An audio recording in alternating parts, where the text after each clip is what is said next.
Hello, Shri Shiv Mahapuran YouTube channel में आप सबों का स्वागत है। फिर से मेरा प्रणाम भी। तो आज 20वां और 21वां अध्याय का वर्णन सुनूंगी और सुनाऊंगी। तो 20वां और 21वां अध्याय में है कि सती ने रामचंद्र जी का परीक्षा लेने के बाद ये जाना कि ये रमापति विष्णु ही हैं, जो कि दशरथ के घर पुत्र के रूप में जन्म लिए हैं। तो उनसे परीक्षा लेने के बाद और वार्तालाप, रामचंद्र जी से वार्तालाप करने के बाद आप ये सोचते हुए लौटती हैं कि मैं जो परीक्षा लेने का जो कर्म की, अब किस उद्देश्य से, किस मुंह से अपने स्वामी के पास जाकर मुंह दिखाऊंगी। ये जो परीक्षा लिए अच्छा नहीं हुआ। तो आइए 20वां और 21वां अध्याय का वर्णन सुनने से पहले मैं अपने शिव गुरु की स्तुति कर लेती हूँ। उसके बाद सुनूंगी और सुनाऊंगी कथा। गुरुर्ब्रह्मा गुरुर्विष्णु गुरुर्देव महेश्वरः, गुरुर्साक्षात् परब्रह्म तस्मै श्री गुरवे नमः।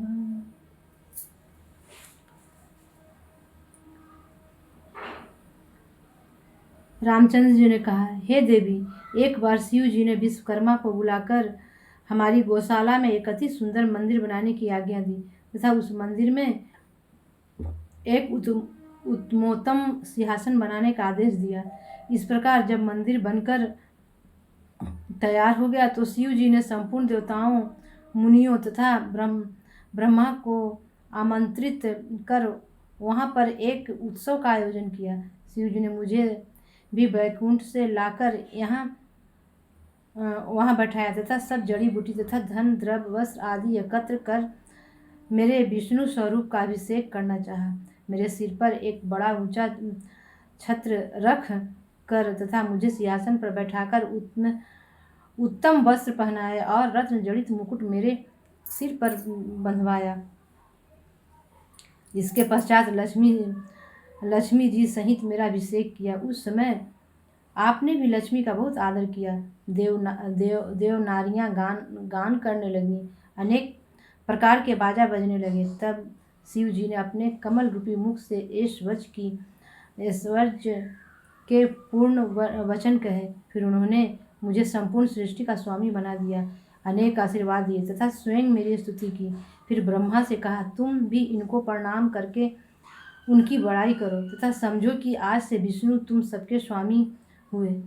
ये सबको आनंद प्रदान करेंगे तथा तुम सबकी इच्छाओं की पूर्ति करेंगे।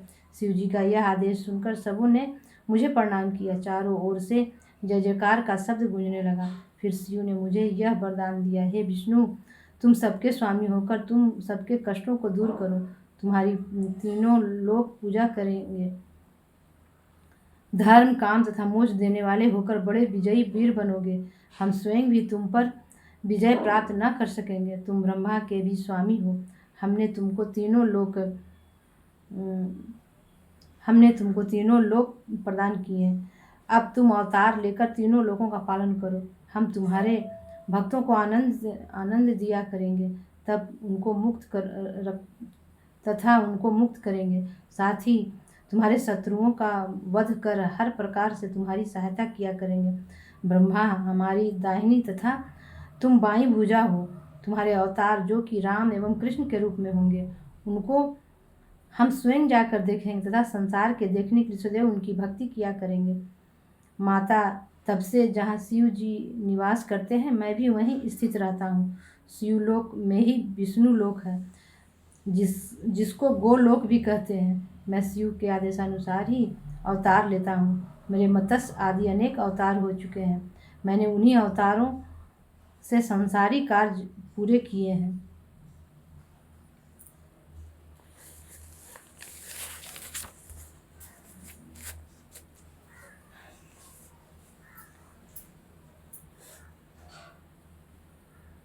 हे देवी, इस समय मेरा अवतार 4 रूपों में हुआ है। राम, भरत, लक्ष्मण तथा शत्रुघ्न, उन चारों का मन एक है, परंतु शरीर अलग अलग है। मैं अपने पिता की आज्ञा से वन में आया हूँ, क्योंकि उन्होंने कैकेयी को वरदान दिया था। मेरे साथ लक्ष्मण तथा सीता भी आई थी। रावण सीता को हर ले गया है, उसी को हम ढूंढते हैं। आपके दर्शन से मेरे सब कार्य सिद्ध होंगे।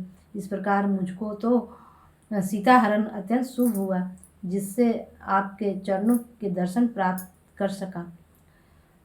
मुझे पूरा विश्वास है कि अब मुझे शीघ्र ही सीता का पता लग जाएगा तथा मैं शत्रु पर विजय प्राप्त कर सीता को प्राप्त करूंगा। संसार में उससे महान कौन है जिनके ऊपर शिव जी तथा आपकी कृपा हो। तीनों लोक में शिव जी के समान कोई कृपा करने वाला नहीं है। उनके अनेक अवतार हैं, उन्होंने पापियों का बहुत उद्धार किया तथा मैं उनके चरित्र कहाँ तक कहूँ। यह कहकर रामचंद्र जी ने सती से विदा मांगी। इस प्रकार सती से आज्ञा तथा आशीर्वाद प्राप्त कर शिव जी का ध्यान धर रामचंद्र जी आगे आगे चले तथा उसी प्रकार अपने कार्य में संलग्न रहे। 21वां अध्याय। इतनी कथा सुनकर नारद जी ब्रह्मा से बोले, हे जगत पिता, इसके पश्चात शिव जी ने जो जो कार्य किए उन पर भी प्रकाश डालिए। ब्रह्मा जी ने कहा, हे नारद, सती को रामचंद्र का वृत्तांत सुन अत्यंत आनंद हुआ, परंतु उन्हें अपने कर्म का विचार पर बहुत चिंता हुई। वे हृदय में अति भयभीत तथा दुखी होकर लौटी। मार्ग में उन्होंने सोचा कि मैंने शिव की अवज्ञा की तथा रामचंद्र के विष्णु होने पर अविश्वास किया। अब मैं शिव को क्या उत्तर दूंगी। सती इस प्रकार सोचती हुई शिव के निकट पहुंची तथा उन्हें प्रणाम किया। शिव जी ने कुशल क्षेम पूछ हंसकर कहा, हे सती, तुमने रामचंद्र की जिस प्रकार परीक्षा ली वह सब हमें बताओ। सती ने यह सुनकर लज्जा से सिर नीचा कर लिया और कोई उत्तर न दिया। तब शिव जी ने ध्यान धर कर देखा तो जो चरित्र सती ने किया था उसे जाना। उन्होंने अपनी पहली बात को जो विष्णु को अभिषेक के समय कही थी स्मरण कर अत्यंत क्रोध किया और हृदय में निश्चय किया कि अब यदि मैं सती से प्रेम करता हूँ तो मेरा प्रथम वाक झूठ सिद्ध होता है। सती जैसी स्त्री को छोड़ा नहीं जा सकता। यदि छोड़ता नहीं हूँ तो जो मैं पहले कह चुका हूँ वह झूठ होता है। अस्तु, शिव जी ने पुनः सोचा और निश्चय किया कि अब सती से भेंट न होगी। मैं अपने वचन को झूठा नहीं करूँगा। यह विचार कर शिव सती को छोड़ अपने स्थान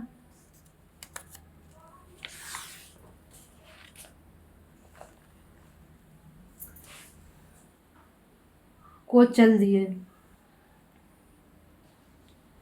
जिस समय वे वहां से चले तब आकाश से यह शब्द हुआ कि हे शिव, आपने अपने वचन का पूर्ण रूप से पालन किया। आपके समान दूसरा कौन है जो इस प्रकार अपने वचन का पालन करे। यह शब्द सुनकर सती भयभीत हो गई। उन्होंने कुछ सोचकर शिव से पूछा, हे प्रभु, आपने क्या निश्चय किया है। आप सत्य बोलने वाले हैं, अस्तु आप मुझसे सत्य सत्य कहिए।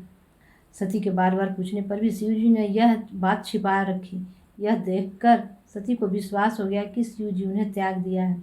कुछ देर के पश्चात सती शिव जी से बोली, हे नाथ, मैंने जो कुछ भी किया वह अज्ञान तथा मूर्खता वश किया।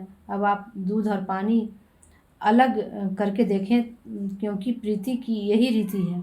मैं स्वयं ही अपने कर्म पर बहुत लज्जित हूँ, परंतु शिव जी ने उस बात को प्रकट करना उचित न समझा। वे अनेक प्रकार की कथा आदि सुनाने में समय टालते रहे, परंतु अंत में जब उनको सत्य बात कहनी ही पड़ी, इस प्रकार वे कैलाश पर्वत पर पहुँचे। शिव जी मन में विचार कर बरगद के नीचे आसन लगाकर बैठ गए तथा अपने स्वरूप का ध्यान करने लगे। इधर सती मंदिर में अत्यंत उदास हुई। उनका एक एक दिन जुग के समान बीतता था, परंतु सिवाय उनके और किसी को यह हाल प्रतीत न हो पाया। दिन दिन दुख बढ़ता ही जाता था। वे सोचती कि यह दुख कहने के जोग नहीं, पता नहीं इस दुख सागर से मैं कब पार होंगी। मैंने शिव का कहा न माना, यह उसी का परिणाम है। तीनों लोगों में ऐसा कौन है जो शिव की अवज्ञा कर आनंद प्राप्त कर सके। फिर वे मन ही मन कहती, हे शिव, आपका कोई दोष नहीं है।